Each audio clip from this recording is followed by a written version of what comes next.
Praise the Lord. കർത്താവിൻ്റെ ധന്യ തിരുനാമം വാഴ്ത്തപ്പെടുമാറാകട്ടെ. ഞാൻ ക്രിസ്തുവിൽ സ്നേഹിക്കുന്ന എല്ലാ ദൈവമക്കൾക്കും 6-ാം മാസത്തിൻ്റെ 18-ാമത്തെ പ്രഭാത വന്ദനം കൂടെ അറിയിക്കുന്നു. ലോകമെമ്പാടുമായിരുന്നു കൊണ്ട് ഈ പ്രഭാതവും ഈ വചന സന്ദേശം ശ്രവിക്കുന്ന എല്ലാ ദൈവദാസന്മാർക്കും ദൈവദാസിമാർക്കും വാത്സല്യ കുഞ്ഞുങ്ങൾക്കും എൻ്റെ ഹൃദയത്തിൻ്റെ ആഴമേറിയ സ്നേഹത്തെയും വന്ദനത്തെയും നന്ദിയും ഒപ്പം പ്രാർത്ഥനയും അറിയിക്കുന്നു. പ്രാർത്ഥനയോടുകൂടെ ഈ പ്രഭാതവും വചന സന്ദേശത്തിലേക്ക് നമുക്ക് പ്രവേശിക്കാം. 133-ാം സങ്കീർത്തനക്കാരൻ പാടുന്നു, ഇതാ സഹോദരന്മാർ ഒത്തൊരുമിച്ച് വസിക്കുന്നത് എത്ര ശുഭവും എത്ര മനോഹരവുമാകുന്നു. മനുഷ്യരുടെ നിറവും ഭാഷയും സംസ്കാരവും ജീവിത രീതിയും അഭിരുചിയും വ്യത്യസ്തങ്ങളാണ്. അതുകൊണ്ട് എല്ലാവരും ഒന്നുപോലെ ജീവിക്കുവാനോ ഒരുമിച്ച് ആയിരിക്കുവാനോ സാധിക്കുകയില്ല. അങ്ങനെ ആയിരിക്കണമെന്ന് ദൈവം ആഗ്രഹിക്കുന്നുമില്ല. വർദ്ധിച്ച് പെരുകി ഭൂതലത്തിൽ എങ്ങും ചിതറിപ്പാർക്കുവാനാണ് ദൈവം മനുഷ്യരെ കുറിച്ച് ആഗ്രഹിക്കുന്നത്. എന്നാൽ ആത്മീക വിഷയങ്ങളിലും ദൈവ ഇഷ്ടം നിവർത്തിക്കുന്ന കാര്യത്തിലും ദൈവസ്നേഹത്തിൽ വർദ്ധിച്ച് വരുന്ന കാര്യങ്ങളിലും ഒരേ ചിന്തയുള്ളവരും ഒരുമിച്ച് നിൽക്കുന്നവരുമായിരിക്കണം. ആമേൻ എന്ന് ദൈവം തൻ്റെ മക്കളെക്കുറിച്ച് ആഗ്രഹിക്കുന്നു. ആകയാൽ നാം ആത്മീക വിഷയങ്ങളിൽ ഒന്നായി നിൽക്കുവാനും കർത്താവ് നമ്മെ സഹായിക്കട്ടെ. ആമേൻ. കനാൻ നാട്ടിൽ പ്രവേശിക്കുന്നതിന് മുമ്പ് മരുഭൂമിയിൽ ആയിരിക്കുമ്പോൾ അവർ കൂടാരങ്ങളിൽ ഒരുമിച്ച് പാർത്തിരുന്നു. അവിടെ അവർക്ക് വലിപ്പ ചെറുപ്പം ഇല്ലായിരുന്നു. അവിടെ ഒരുമിച്ചുള്ള പാർപ്പും ആരാധനയും അവരുടെ യാത്രകളും ഒരേ നിലയിലുള്ള ഭക്ഷണങ്ങളും പാനീയങ്ങളും എല്ലാം പുറമേ നിന്ന് വീക്ഷിക്കുന്നവരുടെ മനം കുളിർപ്പിക്കുന്നതായിരുന്നു.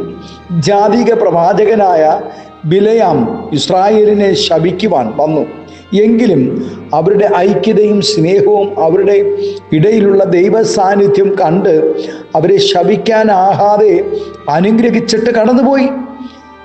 സഹോദരന്മാർ ഒരുമിച്ച് വസിക്കുക എന്നാൽ ഒരു കൂരയ്ക്ക് കീഴിൽ കഴിയുക എന്ന് അതിനർത്ഥമില്ല.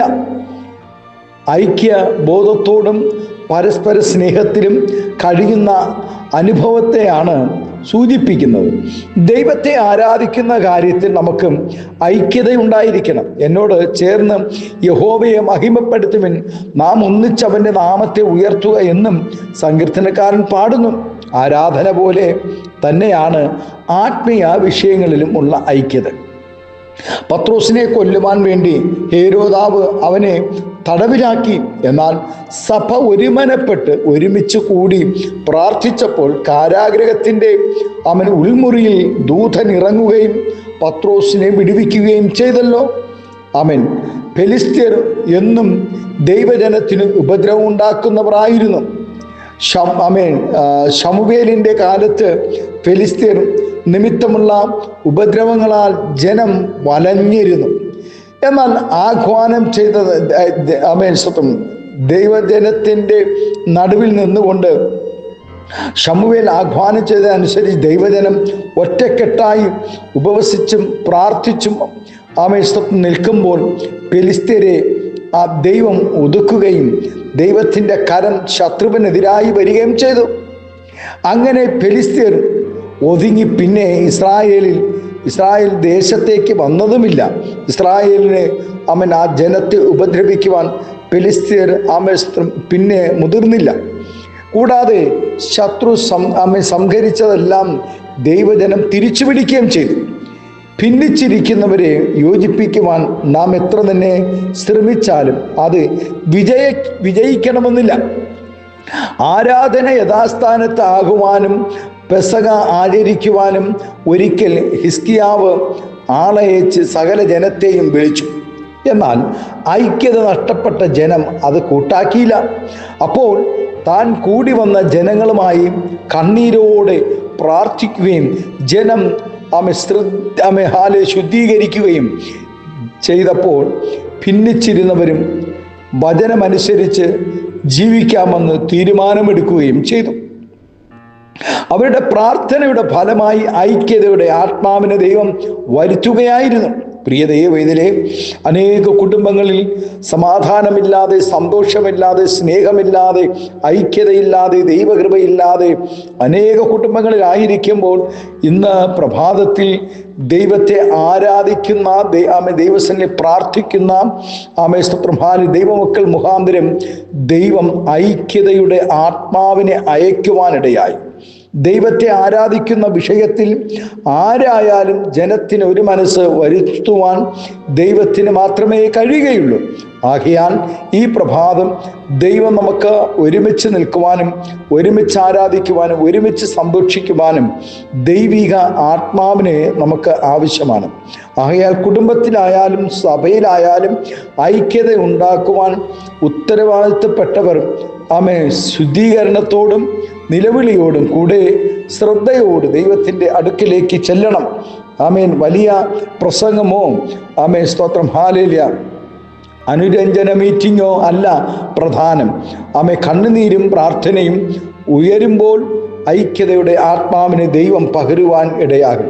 സ്ഥിതികൾക്ക് ഭേദം വരികയും ചെയ്യും.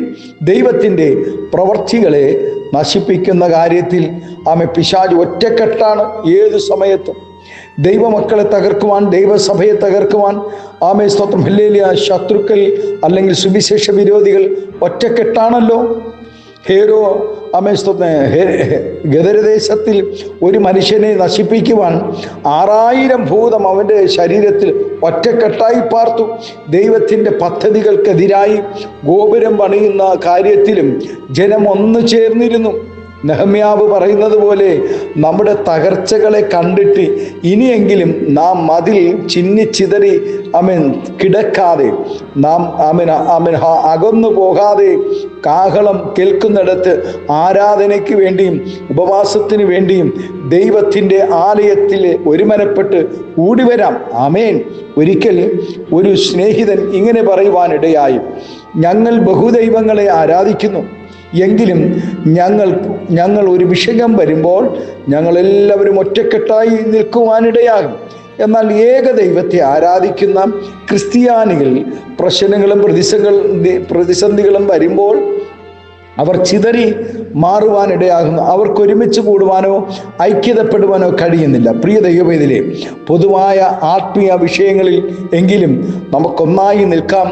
നോക്കുവിൻ, സഹോദരന്മാർ ഒത്തൊരുമിച്ച് വസിക്കുന്നത് എത്ര ശുഭവും എത്ര മനോഹരവുമായിരിക്കുന്നു എന്ന് ശത്രുക്കൾ പോലും പറയുവാൻ നാം ഇടയാകട്ടെ. നമ്മുടെ ആരാധനയും പ്രാർത്ഥനയും അതിന് കാരണമാകട്ടെ.